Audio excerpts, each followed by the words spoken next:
Thank you so much for joining me for yet another powerful conversation on this channel Bloom with Ansa.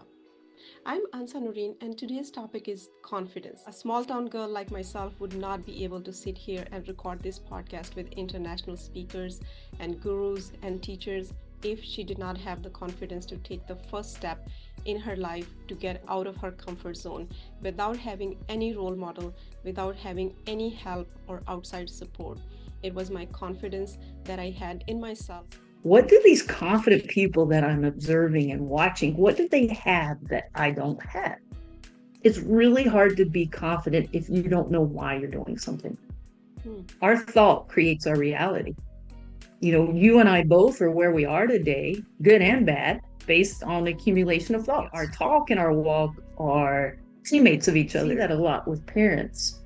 You model the behavior for your child. What is your body language when your child comes to you? You might say the right words, but did you have a bad face? Or we focus on our strengths, the more you can get your child to focus on his or her strengths. To ask their child their 5 specific things they did well that day. Tell us about the body language, how that helps us become confident and stay confident, and even build more on top of that. Shoulders are down, and it automatically sends thoughts: be nervous, be nervous, be nervous. Erect body equals an alert mind, and it's so simple as a smile. We can't have an emotion without a thought. You have to know why you're doing something to be confident. Please don't call me. Please don't call me. Please don't call on me. I don't want to have to answer a question in front of the class. I got fired in a job that I was very passionate about early on. And it was my ego that created the negative feelings about it. Like, how in the world could someone fire me? I love this job. I don't want to go. The misconception when we look at athletes, when we look at successful people in any area of life, they've had it lucky. They've had it easier. Thank you so much for being on this show and talking about confidence, which is a much needed skill for everybody, including myself. I know my journey started as a small town girl very early in my age. And if I believe I did not have whatever level of confidence I had at the time, I would not be here where I am today. So that is a bigger inspiration for me to share with everyone and motivate everyone, and through you teach them how to cultivate the skill called confidence and how to implement it in their life to achieve their goals, to help themselves and everyone around them. If you are a parent, you need the confidence to guide your children to become better human beings in however way they want to be successful in their life. Be there for them, guide them, and you can do this if you have confidence. If you are working in professional life, you need confidence to do your job better and be a leader for your team, for your organization. And if you are in sports, it goes without saying that you need confidence in order to be out there and perform as a sports person. So confidence is one skill that doesn't matter what you do in your life, where you are in your life, you need this skill. I know some people, for some of us, we are not born with confidence. So that's where we have experts such as Tami who can teach us and help us become more confident. So let's dive into this conversation with Tami and learn from her how she developed this skill of confidence for herself, and then now she's teaching others. So what is her methodology? What is the process? What are the steps that one can implement in their life to achieve confidence and live a better life, an abundant life in every single meaning of the word? So welcome, Tami. Thank you so much for taking the time to be on this podcast with us. I would love to begin, as I do, with our signature question, which is, what does the word bloom mean to you, as it is in our podcast title, Bloom with Ansa? Well, first of all, thank you for having me on here. And I am very passionate about confidence. So I am looking forward to our conversation. But for you providing that platform for so many to work on their confidence. But what bloom means to me, and particularly in my role, is how can we help cultivate the skills inside of ourselves and others to bloom, to expand their horizons in whatever field that is, in their relationships. And when you bloom, you're like these flowers that not just one flower by itself, but we create this field of flowers and everything is blooming. And when we have that confidence in ourselves, we can bloom despite the adversity that we are facing. So when I think of bloom, I think of opening up the unique person that we were all created to be. And I think too often in life or situations in life, we allow to prevent that bloom. So let's see what we can do today to help others bloom. Wonderful. I love this definition of yours. So, my first question would be, what inspired you to get on this journey to explore confidence and use it as a key, to achieve success in your life? It was something I have always struggled with as a young child. I have a twin brother, and one of the first things I can remember in my childhood is the comparison. We were compared with everything that we did, which can affect your confidence. I don't think it was intentional, but when you are a twin, oh, David does this better. Oh, Tami does this better. Or look at David. And so it developed me comparing myself, good or bad, to others to get that feedback that I needed instead of me being secure with myself. And then as I got older, confidence was what other people told me, the feedback someone would give me, and or results that I would get. So in school, if I made a good grade, okay, I'm confident. Maybe I didn't make the grade I wanted on the next test. Ooh, I dipped down on what I call that confidence roller coaster. The same thing in sports. If I had a good game, a good practice, or the coach said, "Good job, Tami," I'm at the top of the roller coaster. If not, and it was exhausting. It was absolutely exhausting. So I was in college and I thought, what do these confident people that I'm observing and watching, what do they have that I don't have? And for a handful of years, that was an informal journey of exploration. And then ultimately it led to the job that I'm in now, and where I was able to cultivate 4 steps that if we can work on every day, we can have a steady baseline of confidence. Wow, that is an inspiring journey of yours. And I think so many of us can relate with this, because I can especially relate with this, that when you are a child, especially at that age, you're susceptible to all kind of suggestions and behaviors from your elders, from your community, friends, parents, everyone. And you kind of are looking for validation from them, and that's how you find your confidence and yourself, right? But if you don't find that, what happens to that child? And when you grow up, those experiences, or some people call it wounds, they stay with you and they affect you for the rest of your life. Uh, so tell me, what is your confidence? I'm sorry, what is your definition of confidence at this stage? After going through that journey, what do you understand, and how would you summarize it? Confidence to me is being okay with who I am, regardless of the result. I might have a bad result, but I don't let that affect my confidence. That was a bad day, or that was a bad project, or that was a bad game, instead of, oh my gosh, what's happened to me? And so that has really helped me put things in perspective. And while I worked on building my confidence on things I can control, recognizing that I'm going to have bad days, going to have bad moments, but that's okay. It's that moment. And I got a long-winded there with my definition, but confidence is being okay despite the result and knowing I can get through that. And I think that's a misconception that people have. They think if I have confidence, then I'm going to be successful every day in everything I do. That's inaccurate. It just means you're equipped to deal with the adversities that do come with life. And how do we equip ourselves with the tools or skills that we feel okay about ourselves? Doesn't matter the situation, whether we win or lose, but we don't lose that sense of self. So please tell our audience, how do you achieve that? Well, what I recognized during the informal and the formal study was four areas of confidence that if we work on building on a day-to-day basis, we're going to have a consistent baseline of confidence. And number one, which I think is by far the most important, and I think we're going to probably dive into a little deeper, is our self-talk. And that's all of our thoughts that we have that we say to ourselves throughout the day. Our thought creates our reality. You know, you and I both are where we are today, good and bad, based on accumulation of thoughts.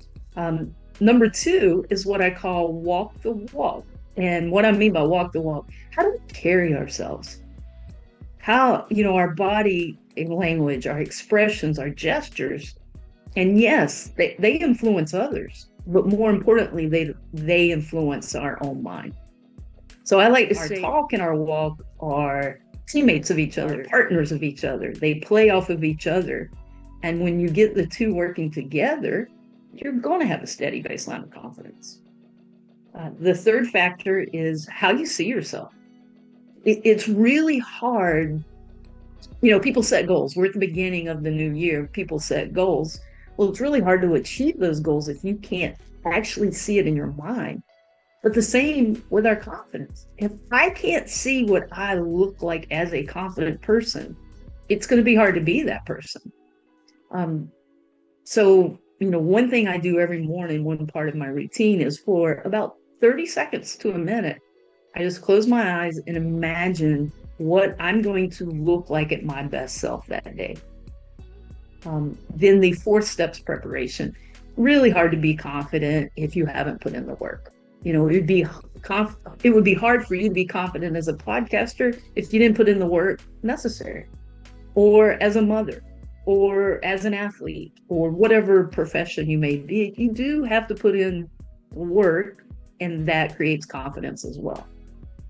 So those are my four steps. Those are absolutely amazing. And I, as you were talking about those four steps, I could 1000% relate to those steps, because there have been times, you know, when, as I said earlier, there was no one else to tell me that I'm amazing or tell me that I can do this. I had to make myself, and I had to have that self mind myself. Ansa, you got it. It's okay. It's one more. How you see yourself doesn't matter if you are able to achieve that big task today or not.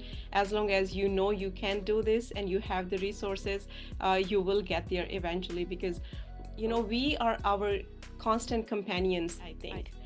And if we don't appreciate ourselves, acknowledge ourselves every single moment, I don't think we are able to take another step in any direction at any time of the day. So we have to take care of self and our thoughts, especially that we think throughout the day. And when you were talking about our thoughts create our reality, this is, my God, the ultimate truth. My life is it revolves around this truth, and I advocate for this truth, and I try to apply it as much as I can every single hour of the day. We cultivate positive thoughts so that we can take this practical steps based on those thoughts, I mean. Two important points I've learned that will help us get to the ways that we can actually apply this. But number one, you cannot control the initial thought that comes in your head. So I think people get hung up. I know I'm not supposed to have that negative thought. You can't control that thought, but what you can do is control what comes after that. Number two is you cannot have two thoughts at one time. So if I have a thought I don't like, if I learn how to shift that or replace it, now I'm kicking that thought out and creating a new reality for myself. But again, the two biggest downfalls are we hang on to that thought, the negative thought, and we don't work at shifting. And to me, that's like letting someone live rent-free in your head. You would not let someone live rent-free in your house, would you? Unless it's a family member, maybe. No, they're paying rent, kick them out. But we do that with our thoughts. And then number two, people beat themselves up because, oh, I know I'm not supposed to think that way. Well, instead of beating yourself up, use that energy to change that thought. So how I help, athletes, people, parents, myself, this is a daily journey for me. It's not, oh, I'm the expert and I have it all figured out. I know the tools, but I still have to work at it. It's a journey. So the number one thing is becoming aware when you say something that is negative or unproductive. Now, I say that because I don't think everything's positive. I would rather have productive thoughts than positive. If I mess up, let's say I'm giving a big keynote speech, and let's say I just do horrible, it's not okay. But if I replace it with something productive, okay, this is how I'm going to change it. This is how I'm going to grow from it instead of just putting myself down and reliving how bad it was. So the first step is becoming aware. One exercise that I like to give my clients that I work with and that I do myself is every day for 5 minutes at the end of the day, write down those thoughts that you had that weren't helpful, that were unproductive. Underneath, rewrite it to how you would want to shift your thoughts the next time if you had that common thought. And, a lot of people are like, oh, really? Do I have to write? Well, there's something about putting pen to paper that helps our brain remember, and it's a stronger way to get that repetition in. Because we think negative or unproductive because it's a habit we formed. So this is just a way of breaking that habit. So that's the main exercise that people, if they commit to, it's amazing within a few weeks how they recognize and notice a difference in their thinking. So it comes down to conscious living, right? So you have to live consciously, because even science has proved that 95% of our thoughts are unconscious thoughts. So we are repeating the same pattern, same thoughts that we have been repeating for past many years, however old you are, it depends.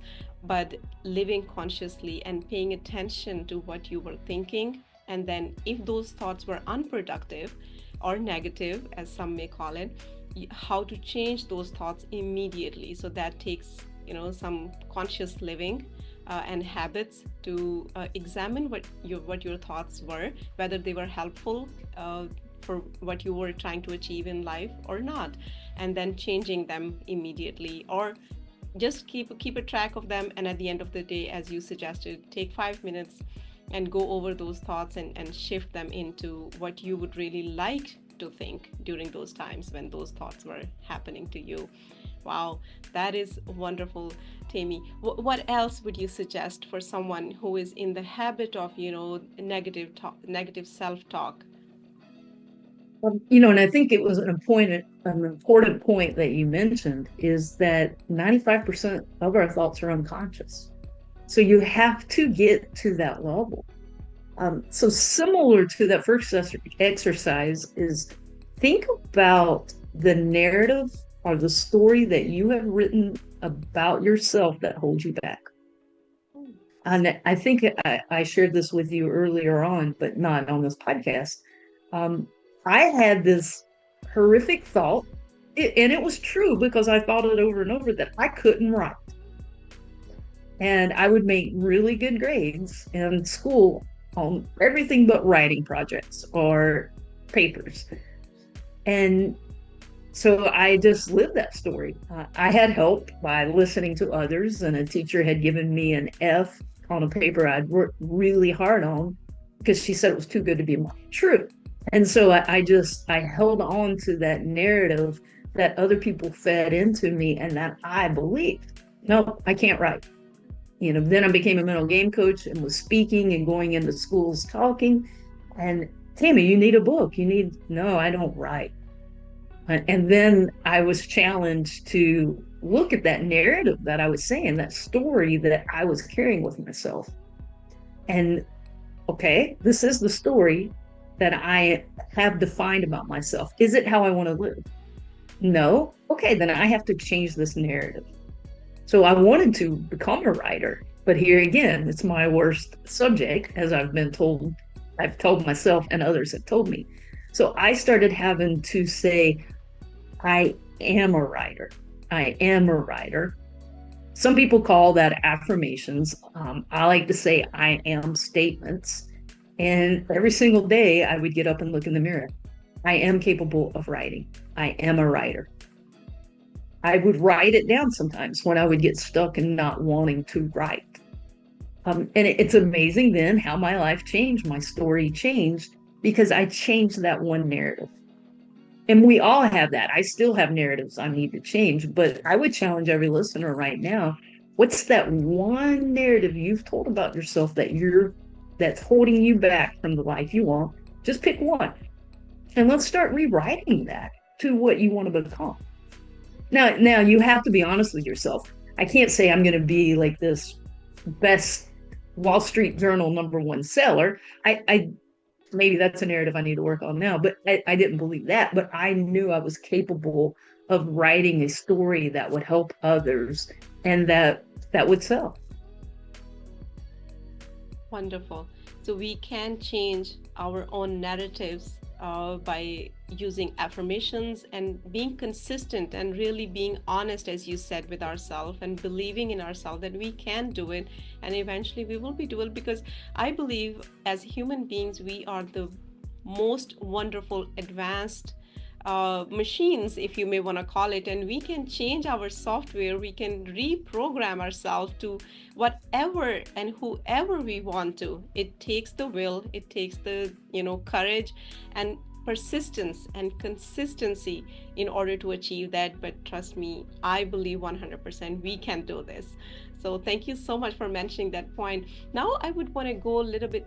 I hate to interrupt you, but I really want to add to that because it just jolted something in my brain. But you're right, we are a machine. And let's think about the cell phone. When I don't know how you were, but when the cell phone first came out and we had text, it took me 5 minutes to send a text. Like I had to learn, but I didn't stop or, oh, this is too hard. I can't do this. No, because I wanted to learn because it was going to give me new freedom, a new experience. Um, my dad was over here the other day and he doesn't know how to text and wanting me to teach him. And he got so frustrated and threw his phone on the couch. And I laughed to myself because you're right. That's how a lot of us we get frustrated with our brains and oh, we can't do this or we're no good at this. And we just toss that aside, just like my dad had with the cell phone. So think about it operating our computers, our cell phones. If we handled our brains that way and kept pushing through. Anyway, I'm sorry I got on a tangent, but I love that analogy of where you were going. Thank you so much for mentioning that example from your dad, and how you in the beginning, you taught yourself how to use the phone to send a text message, and your dad got frustrated. Of course, that's exactly the first step for learning anything in life, right? We get frustrated. I can give you my own example. When I was in the beginning trying to figure out a system how to record the podcast, right? I have all kind of fancy equipment, and right now I'm recording using my phone's camera, if you can believe me. But in the beginning, I didn't know how to do it, what audio system I'd be using, how to set up camera, lights, everything was all over the place, and I did get frustrated, and I've been delaying this just for that reason for almost over a year now. But eventually I convinced myself that, Ansa, you can do it. These are little things. If you are passionate about sharing the wisdom and offering this platform for everyone, to learn from it, to grow from it, you have to do this. And here I am, 1 month in, I have already recorded more than, let's say, 15 podcasts. So we definitely can, teach ourselves whatever we feel we don't know already. And confidence is very similar to that. It's a skill that we can teach ourselves, our children, and whoever we care that much. So I would want to go specific in the area where as parents, sometimes we see our children are struggling with their confidence, given, the environment and all this social media and all kind of information that is bombarding us from all sides. And our children are, a victim in a sense of that too. They don't feel themselves as good when they compare and see other people's life or other children's life, or having certain things that they might not have, or having certain privileges. How do we work with our children to help them boost their confidence, and if they are confident already, how to stay on that path of confidence? I get asked this question a lot. And first of all, for the whole social media, I am so glad my childhood was not founded in social media and that came afterwards, because I do feel for our youth. But there's plenty of positives that do come with that as well. But I think the first thing for parents is to be mindful, intentional about what you're modeling. Um, for instance, my mother, wonderful, wonderful lady, every day fed me positive things about myself. But I wasn't sure if I believed that. That's mom supposed to be telling me that. Because, and I didn't put two and two together until I was an adult. But then I would hear her talk badly about her appearance, or about, oh, that meal wasn't any good. And so there was a disconnect of, she's feeding me compliments, but I don't see her really believing that in herself. As a child, I didn't know what to make of that, but I see that a lot with parents. You model the behavior for your child. How do you come home and talk about your job? Do you complain about it? Oh, I'm no good, or this is bad. They hear that, they start to, without recognize it, repeat that. Or how do you talk about yourself? How do you talk about your relationships? And I'm not saying you should say everything is great, wonderful, but we can talk about challenges or issues in a productive way, not necessarily, oh my gosh, this is horrible, or I look awful today. So I think that's the number one way parents can really help their child, because I see that happening on a day-to-day basis with clients I work with. And parents will say, but I'm so supportive and complimentary of them. Well, okay, but how are you handling your life? And that goes with body language as well. What is your body language when your child comes to you? You might say the right words, but did you have a bad face, or did you have a bad tone? And so again, I think it's being mindful first and foremost of our own self-talk and our body language. Because yes, our children have the social media, but they're going to get how they behave through somewhere in life. And, I really challenge parents to be the ideal models for that. Moving on to the whole social media or the comparisons, but again, I shared with you that was a struggle. And I still have to be mindful of when I look at other mental game coaches and, oh, well, they do that. Maybe I should do that, or I'm not as good. And I'll be like, wait a minute, stop, Tami, stop. Focus on me.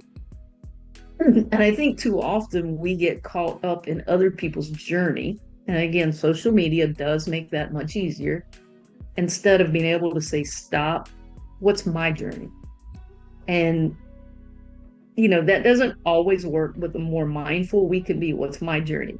Or Ansa has this better than me. Okay, wait a minute, what are my strengths?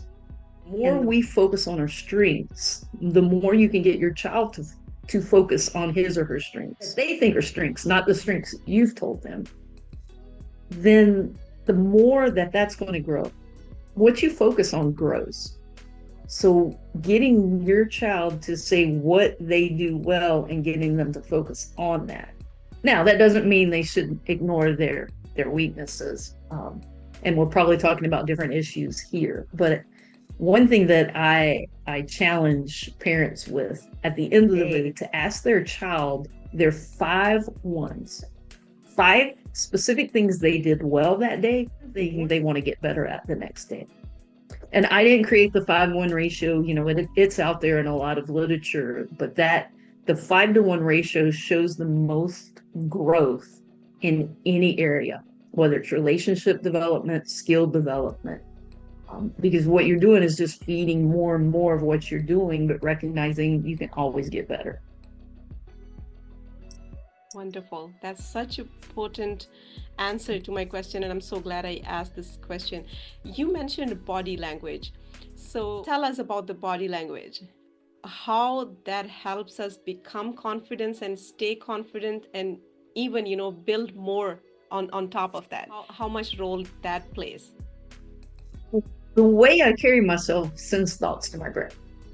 So if I walk into a big meeting or a big sport, if I'm playing sports and I'm shoulders are down and it automatically sends thoughts, be nervous, be nervous, be nervous. If I walk in, my shoulders back, very relaxed, I still may be nervous on the inside, but it's feeding my brain, be confident, be confident.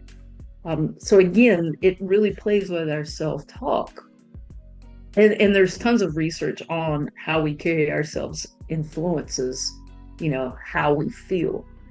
There was a saying I heard the other day, erect body equals an alert mind. So the more upright we are, the stronger we carry ourselves, just automatically the better that our mind is going, to work.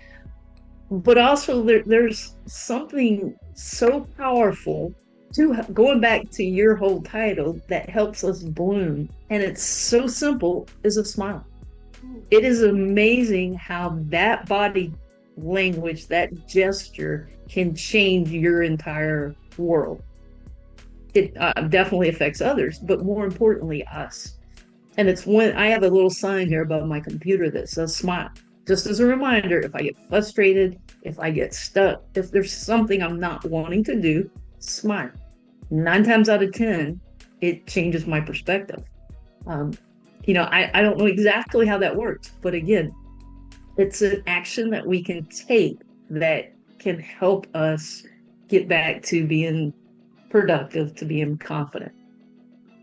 Wonderful. I could go on about body language, but I'll stop there unless you have some other questions you wanted to ask there.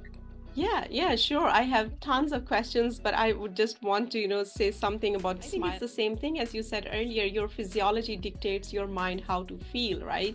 If you are slouchy and, trying to hide yourself, you are sending a message to your brain, oh, maybe I'm not good enough. I'm looking awkward, so hide myself, and you don't feel confident as a result of it, right? Your brain thinks like, okay, I need to hide myself. Don't talk, don't speak up, don't, take any positive action. Just I'm in a survival mode, right?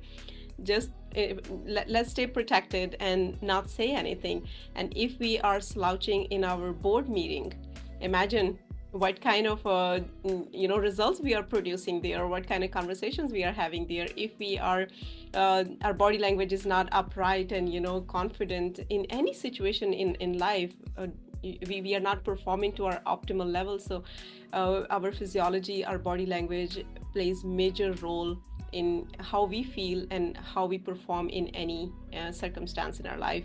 And I think smile is the same thing. When we are smiling, we are sending our brain a message that, okay, everything is good, everything is under control.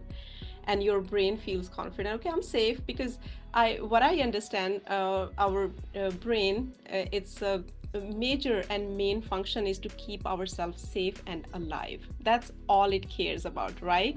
And I'm sure you know more than I do, but that's my understanding, that as long as you can make your brain feel safe, it's going to let you thrive in your life, whatever you are doing.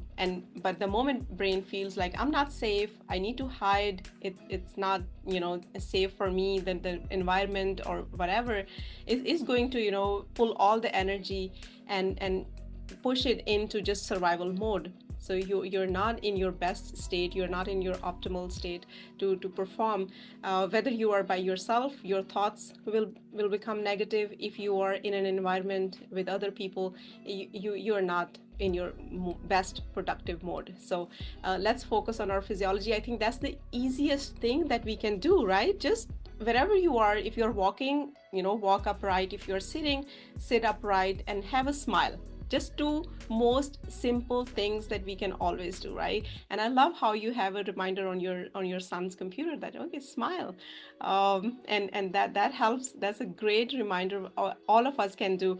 And that reminds me, another thing, that I come from Pakistan. So in our culture, I don't think we smile very often, and especially for women and for young women. On top of that, it's almost a stigma. If a woman or a girl, young girl, is smiling or is having a smiley face or pleasant face, let's say, uh, people would ask all kind of questions, right? Okay, what is so good? Like, why are you smiling? What are you thinking? And that puts you under so much pressure and questioning, and you start feeling like, okay, maybe that's not a good thing. I shouldn't be smiling. So that's a cultural thing that perpetuates negativity, right? That hinders our confidence, and we cannot become the best version of ourselves just because other people making those comments by looking at us. So I know a lot of my audience is from Pakistan, so I would encourage you guys to put a smile on your face, and don't worry about all those people that they are making those comments. They don't know what they're saying. So but because you know better, you should have a good body posture and a smile on your face. Uh, Tammy, my next I question would. throw the question back at you. And again, I'm sorry to interrupt you, No, but I have seen you smile numerous times, and thank you for helping me recognize the cultural difference as well. But what allowed you to have the freedom now to smile so much? that is, my God, wonderful question. And I have to say, I have been on this journey of self discovery and self help and growth myself, and I'm very intentional on learning the skills, to grow myself in all areas of life. And I adopted this and I'm implementing this consciously all the time. Doesn't matter. I would go out, and I see somebody, and our eyes meet, and I would give them a smile, because that's like a courtesy thing, right? You are out there, you courtesy to yourself and courtesy to others, just being a nice person. Why do you want to be this grumpy, negative person with grim face all the time? What does that does for you, right? So I taught myself to be pleasant, because it looks very nice when I look myself in the mirror, and I'm like, okay, Ansa, you look nice, with that smile. Wear that smile more often. So I taught myself to adopt these behaviors that has helped me, and here I am on camera. uh, I would have never imagined ever in my life when I was growing up that I would ever be talking in English. That's another whole story, and a journey that I took on. Talking to Tammy, I would have never, had dreamt of in my wildest dreams ever. Speaking about talking in English, when I came to America, I did not speak English at all. I thought I could, but I didn't, because in Pakistan we read and write in English, but we don't have the environment where we can practice speaking English. I mean, now maybe, but back then, no. And I'm somebody who went to public schools. I did not have that fancy background, to go into private English medium schools. So my language was Urdu the whole time. When I came to America and I tried to speak people locally, and I was like, wow, I thought I know English and I can talk in English, but I can't. So that journey started all over again, from the scratch, and I started to teach myself English. And I feel I do a pretty good job because I'm here talking to you. That's cool. I love that. So Thank you. congratulations to you on your entire journey. But it started with your self-talk and you telling yourself you could do this, you were going to do this. Exactly. That's exactly where I started. And honestly speaking, even to this day, I get stuck sometime, and I have to remind myself. And it goes back to our point earlier that you were mentioning, that self-talk is super important in achieving anything, because you can teach physiologically your body any skill, right? Anything that you want to do, our bodies are capable of adapting to that behavior, to that skill. But it starts with your self-talk, with your mind game, how you change your mental attitude towards something, whether you believe you can or you believe you can't. In both ways, you are right. As Einstein said, I think it was Einstein. How our self-talk directly influence or shape our emotions, because I think we discussed other areas, but when it comes to emotions, like what kind of emotions our self-talk evoke in ourselves, and what do those emotions do for us? We can't have an emotion without a thought. Ooh. So if you have an emotion you don't like, what's the antidote? Change the thought. And so what happens? We have an event. The event happens. We can't change the event. We have a thought, good or bad, about that event, and it creates the emotion. So, I shared with you that I work in sports a lot. So let's say that I lose a game, I lose a contest. My thought might be, I'm no good at this. And the emotion now, it creates discouragement, doubt. Or I lose an event. My thought is, I'm going to work harder to get better. Now the emotion is determination, motivation. So think about the emotion that you feel right now, if it's a negative one, and what thought can you change? You can't change the event. The event has happened. We can't go back. And too often we dwell on it with thoughts, so it creates those negative emotions. But if you really want to move forward in life, or not feel the feelings you feel, change the thought. And so that's just an easy, I don't know if you want to say formula. Your event, what's the emotion? All right, change that thought. And why do we need those emotions, like positive emotions, in order to achieve something? What is the correlation there? Um, well, I think it's a unique individualistic difference. And others may not agree with me on that. But I know some people that can perform at a high level by constantly putting themselves down. I think that's a rarity, but I've seen people, you stink, and it just drives them to work harder and harder. Again, that's not me or many people I deal with. So I think the more important thing is learning what emotions do fuel you to have the life you want. Um, when a coach or a family member is overly positive to me, that doesn't make me as confident or fuel me into taking action as much if they're a little more challenging. Tami, great job, but can you do this now? Or, hey, that was good. It would have been so much better this way, because that pushes me to do my best. That may not be the case for someone else. So I hope I'm not confusing the question there, but I wanted to make sure there's we all have different human needs that prompt us into action, prompt us into happiness or success, that aren't the same for everyone. That's excellent. Actually, I never thought about it like this, because we have to be super honest with ourselves and first understand what emotions drive us to achieve the result that we want to achieve in our life. For example, for some people, the affirmations, positive affirmations work the best, right? I'm great, I'm the greatest, I can do this, I have done so much in my life already. That sets an example for me that I can do this as well. But for some, as you said, it's okay, give me acknowledgement, but then also challenge me to do something better.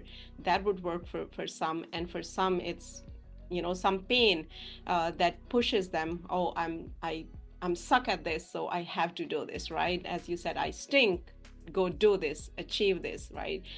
So it's different to every single person, because I used to think that, okay, the positive emotions perpetuate positive action, or you're you're moving forward or pushing you towards your next goal. But it's really amazing to see how it's different for everyone. So again, going back to yourself and really digging deep, what works for you and what kind of emotions you want to evoke in order to achieve your next goal in life. That you not being able to write, and you have written 5 books, we can see that right behind you. How does that happen, and how did you make that happen for yourself? Um, well, as far as becoming a writer, it was changing the narrative, like I've already shared. And then obviously, I would smile when I would sit down. So I was using the body language. I had to see myself as the writer, and then I had to put in the work. So it goes back to my four steps. Um, another story that I could use here is well, first of all, when I became a runner, I had retired from sports due to injuries, but I still felt the need to compete. So I thought I'm going to run. Problem is, I'd always seen running as a punishment. That was something my dad would make my brother and I do if he didn't punish us in other ways, but it was like, go run. So you develop a negative connotation with that, or a coach makes you run if you're late or something. So I had to get over that I hate running and change my narrative over that. So I started running a little bit and getting better at it. When I would get tired, I would smile, remind myself why I'm doing it. Because I think, let's hit on that too. You have to know why you're doing something to be confident. Um, but then I ran into where I live, I'm surrounded by a lot of hills. And I would run around to avoid the hills. Whoop, there's a hill. Let me go this way. Um, but I started saying, I am a hill runner. I am a hill runner. And it was amazing. I remember running the Boston Marathon, which has this notorious hill called Heartbreak Hill. And it's a hilly course. And I was running and I kept thinking, when will I reach Heartbreak Hill? I had already passed it because I was just convinced myself and put in the work that I could run hills. I am a hill runner. Um, the same with speaking. Now I do some keynote speak talks across the nation. And when I was in the classroom, I would look everywhere else but at my teacher. Don't call me. Please don't call me. Please don't call me. I don't want to have to answer a question in front of the class. So it's funny. Just last week, I ran into an old classmate I hadn't seen. We were catching up. She's like, I can't believe you stand up in front of talk to people. You scared Tami that wouldn't teach speaking class. How did you do it? The same principles. Every day before I go on a stage, I am great at talking to people. I enjoy talking to people. And I have to say that I get my body language good. I smile. I see that image that I want to have of myself. And obviously, I've had to practice what I'm going to say, or I would not be confident. So it's any situation. I've given you an athletic example, writing the book example, speaking example, but you can apply that to anything. You know, on a date. I had a cousin the other day. She was going on a date. I was like, okay, you change your self talk, you get your body language how you want it, you see yourself, the image you want to be. And I don't know about the prep with that, but again, we walked through. She prepared herself and looking nice how she wanted, and um, so I'm rambling a little bit, but any situation in life, if we apply those four things. But one last story I would like to share, though, about these principles that I have shared. And it goes with the whole emotions and the impact of body language on emotions, too, which I forgot to add. Um, but I do a lot of driving in my job, and I like to try the exercises or techniques I give to others. I don't want to just say, hey, Ansa, go do this without me trying. So I was on this long journey and I had written down a list of various emotions. And I'm like, okay, I'm going to see how long I can switch emotions just to train myself. So I'm driving down the road and I'm smiling and happy. And then I got serious. And then I got mad. And this continued for, a few minutes. Well, then you know how you feel someone staring at you. And I look over in the car next beside of me, there was an older couple, and the lady was like, oh, oh my God. And she's hitting her husband like, this is crazy, which I'm sure I did look crazy. Um, so embarrassment was created without me having to create it. But I needed gas, so I thought, let's just exit this next exit.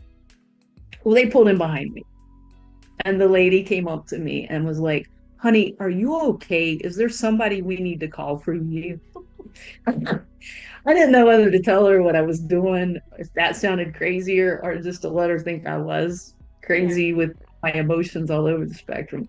But I laughed to myself and thought, well, I guess this really does work. It looked like I was going through these all these stages. But I say that in fun too. But so I do try the exercises, and going back to that story, if you want to be confident, have confident thoughts and carry yourself confidently. If you want to be relaxed, have that smile and have relaxed thoughts. And we could do that for any emotion. Beautiful. Wow. That story was fun. And I was thinking, I You was imagine thinking, driving down the highway and seeing someone. yeah, exactly. And now whoever has, would listen to this podcast, they would know if they see someone and they don't have to worry that I have to call somebody or they need help. They're just, trying their emotions. And if they are really doing a good job, you will see them on their face like real time. Oh my gosh, this person looks really happy. Oh, the next moment they are sad and now they're angry. What is going on here? I think we all That should. might be a fun little game to play with your family. Who can reach this emotion the quickest? And Yeah, just teaching them how to change emotions. that is so true. And I would add to that point, it's a good facial exercise as well Oh because yeah, all your facial muscles, they get some exercise with all these different emotions within 5 minutes. exactly. That is really great because you see, when we talk about exercise physically, we talk about, or we understand it as like, let's do some cardio or let's do some other exercises. We never think about how our emotional states impact us, not just our facial features or facial muscles, but our entire body. What we I think we have done really poor job as like collectively not understanding who we are as human beings, how we function, what states of mind and emotions put us in our optimal stage at certain times when we really need it the most. The process looks different for everyone. That's the first thing I say, because when I first started this job, it was, this is exactly how I do it for everyone. But again, going back to the most important part, we're all unique and things resonate differently with different people. So my first session, if I'm working one-on-one with someone, it's more of a getting to know each other and finding out why does that person, and I wanted, I had said let's get back to that point really quick of, it's really hard to be confident if you don't know why you're doing something. Hmm. And a lot of times we're just doing something because we think we should, or that's what society has taught us, or instead of having, what's that bigger purpose? And what's your why for your podcast? Oh, And if is you, that a question? Okay, no, you were I'm using it sorry. as an example. Okay.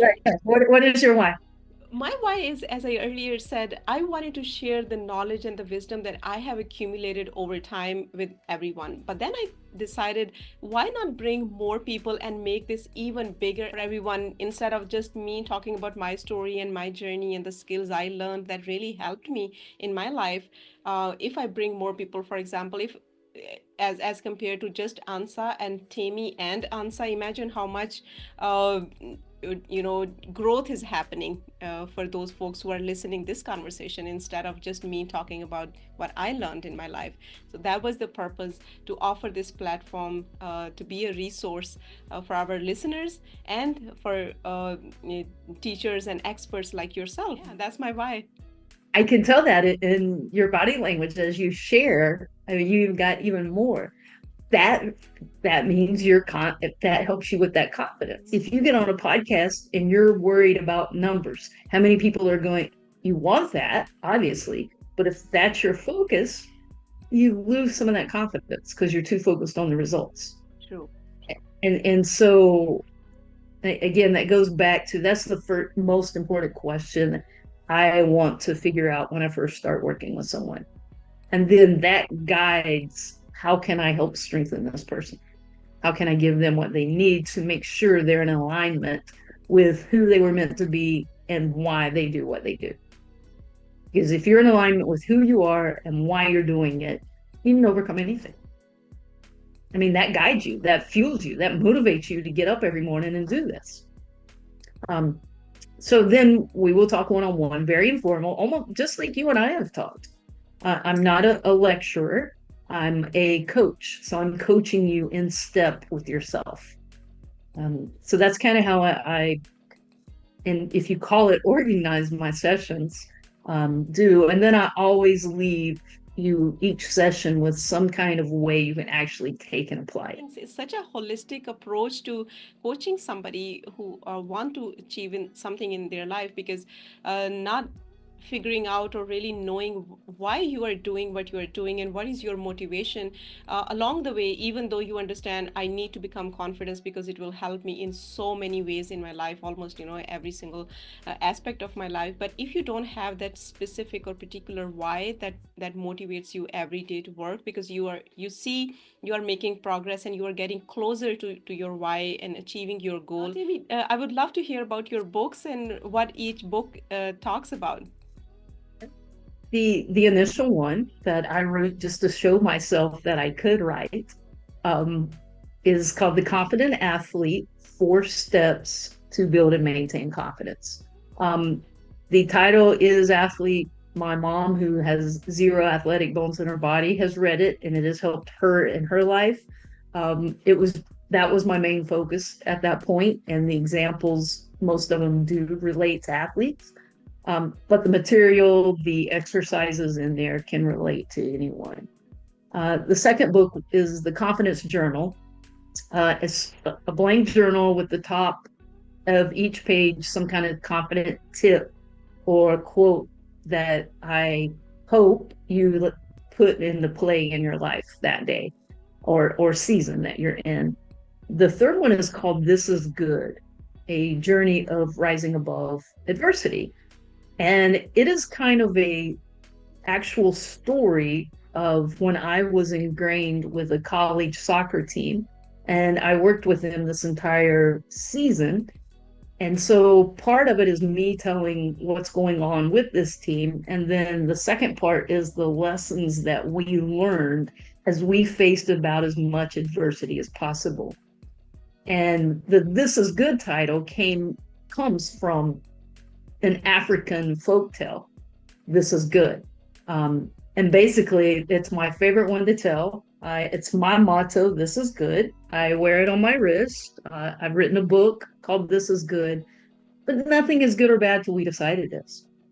And too often, our default is we think negative instead of, okay, maybe there's something different yet better if I keep my brain alive long enough. And that's what this team found out as they dealt with adversities, and they recognized the power they had within themselves. So they reached a goal that they had strove for all year that did not look possible early on. So they said, Tami, you have to write a book on us. So that was an honor of them, but it has helped numerous teams. And when I say teams, even businesses have bought it for their teams to take the exercises and apply. So basically, whatever you're facing in life, keep finding what is good in this. There is something good. I got fired in a job that I was very passionate about early on. And it was my ego that created the negative feelings about it. Like, how in the world could someone fire me? I love this job. I don't want to go. It led me to this job, which I don't feel like I work a day of my life. So while it wasn't good in that moment, a year later, it was the best thing that happened to me. So it's that mindset. The fourth book is Challenger Deep: Stories of Overcoming Confidence. I love to tell stories. People call it Tami time if I come in and work with a group. So it was a collection of these stories. A lot of them are fables, but the short story, which is a page or two, a couple of reflection questions, and then how you can take it and apply it in your life. The title, Challenger Deep. Challenger Deep is the actual lowest point in the ocean. There's a spot in the ocean called Challenger Deep. So the symbolism is when you are your rock bottom, this is how you rise above. And then the last book was Challenger Deep Athletes Rising Above. And I took a collection of elite athletes and teams that had used adversity and used it to make them better. And I misconception when we look at athletes, when we look at successful people in any area of life, they've had it lucky, they've had it easier. No, they just have had the skills to handle the adversity or use their challenge in front of them to make them even better. And just like you with your podcast, you have had these adversities, those cultural differences of English barrier, but you are using that to elevate yourself instead of as an excuse not to do what you're passionate about. So true. That is mind blowing. And I love how each book of yours is so specific and targeted on teaching us something by, telling us a bigger story and then giving us a step by step system to implement in our life. And especially because I feel all of us have been through those challenger deep moments, and we need a motivation, we need some kind of resource to get out of that and feel that I can, doesn't matter, this can be a bad moment, a bad day, a bad phase, or a bad season as you call it, but I can eventually get out of it and get over this, and on the other side of it I will come out stronger. What is simple advice for them to begin their journey to become confident? Take action every day. Confidence is taking action. And often we're not confident because we sit and question, or there is one thing you can do every day that within your control to better your life. So take action. Wow. Take action. Where can our audience find you on internet? My website is www.tami, T-A-M-I, Matheny, Matheny.com. You can reach out to me on there. It has a list of my books. It has a list of free resources that I do offer as well. I am active on Instagram, Tami Matheny Coaching. The same on Twitter or X, Tami Matheny Coaching, and on Trends as well, and LinkedIn, Tami Matheny. Wonderful. Thank you so much again for your time and for your wisdom, Tami. Thank you so much, everyone, for spending this time with us. And I'm sure you have learned from this session, from this conversation, a lot. And please apply these lessons, these tips that we have learned together, and be confident in your life. And I would like to end with my motto, which is chase your dreams and live with passion. Thank you so much. Take care of yourself, and I will see you soon.